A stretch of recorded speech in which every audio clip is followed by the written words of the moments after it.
வணக்கம், welcome to Chitra Murali's kitchen. இன்னைக்கு என்ன பார்க்க போறோம்னா, நம்ம சக்கரவள்ளி கிழங்கு கறி தான் பண்ண போறோம். ஸோ அதுக்கு ஃபர்ஸ்ட் என்ன பண்ண போறோம்னா, சக்கரவள்ளி கிழங்கு எப்பயும் போல தோலெல்லாம் சீவிட்டு கட் பண்ணி ரெடியாக எடுத்து வச்சாச்சு. இதுக்கு என்ன பண்றோம்னா பாருங்க, சக்கரவள்ளி கிழங்கு ரெடியா இருக்கா. இதுக்கு காரத்துக்கு 2 வரமிளகா, ஒரு 1/4 டீஸ்பூனுக்கு ஒரு 10-15 மிளகு. இது என்ன பண்றோம், கோர்ஸா அரைச்சிக்கலாம். மிளகு வரமிளகா கோர்ஸா அரைச்சாச்சு. இப்போ கடாயில் சக்கரவள்ளி கிழங்கு போட்டிருக்கேன். அதில் இந்த கோர்ஸா அரைச்ச பொடியையும் சேர்த்துருவோம். இது கூடவே கொஞ்சம் மஞ்சள் பொடி,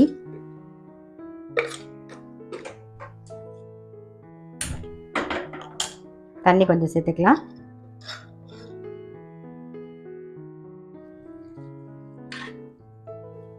அப்படியே மூடி வச்சிட்டோம்.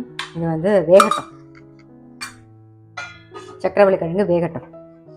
சிம்ல வச்சுட்டு சக்கரவள்ளி கிழங்கு வெந்ததுக்கு அப்புறமா நம்ம பார்க்கலாம். பாருங்க, காய் நல்லா வெந்திருக்கும்.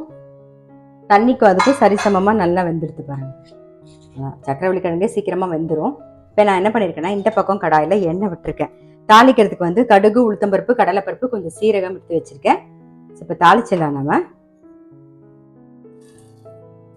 காய்க்குன்னு நம்ம உப்பு சேர்க்கல. ஸோ இப்போ உப்பு சேர்த்துக்கலாம்.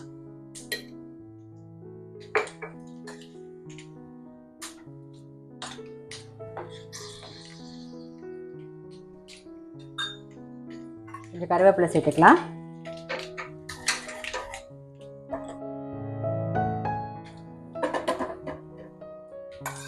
இதில் அப்படியே சேர்த்துருவோம்.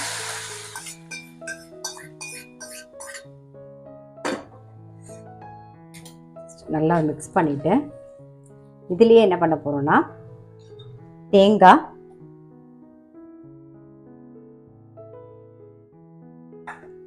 கொஞ்சம் பெருங்காய பொடி,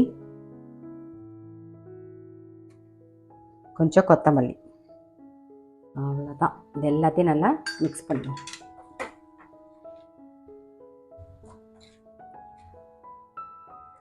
நம்மளுடைய சக்கரவள்ளி கிழங்கு கறி ரெடி. இது நல்ல சாம்பார் சாதம், ரசம் சாதம், தயிர் சாதத்துக்குலாம் தொட்டு சாப்பிட்றதுக்கு ரொம்ப ரொம்ப நல்லாயிருக்கும். அதே மாதிரி சப்பாத்திக்கும் நல்லாயிருக்கும். நீங்கள் ஸ்நாக்ஸாக கூட இதை ஈவினிங் ஸ்நாக்ஸாக கூட நம்ம சாப்பிடலாம். ரொம்பவே நல்லா.